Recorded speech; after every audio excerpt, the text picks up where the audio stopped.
కనపడ్డోళ్ళందరూ కర్రోడిని అడుగుతున్నారా. అదే కర్రోడు ఎర్రోడు అవుతున్నాడు చూడండి. ఏంటో ఊర్లో కనకాంబరాలు తెగ పోస్తున్నాయి, నేను తెగ పెట్టేసుకుంటున్నానమ్మా. ఏమన్నా తేడా కనిపిస్తుందా మీకు?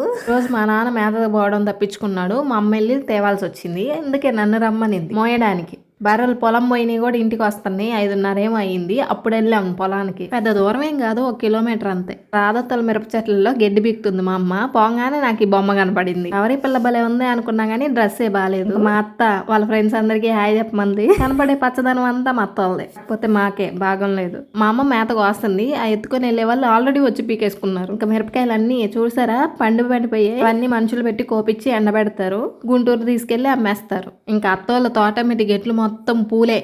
దోసకాయ ఒకటి కళ్ళొక్క కనపడితే కోసాను. అది ఇంటికి వచ్చి కోస్తే ఏమైందో తెలుసా, చేదైంది. ఇక టమాటాలు అయితే ఎన్నేసారో అసలు మొత్తం పండిపోయినాయి. కాపు అంత వచ్చింది. చెట్టు కానొచ్చులోపు దబదబ కోసా, కానీ ముందుకెళ్ళి చూస్తే మొత్తం పండిపోయినాయి. మా అత్త అన్ని కొయ్యమంది కోసాను, ఊర్లో అందరికి పనిచేస్తుంది. తర్వాత మేము కూడా ఒక 4 కేజీలు తెచ్చుకున్నాం, పచ్చడి పెట్టేసుకుంటాం.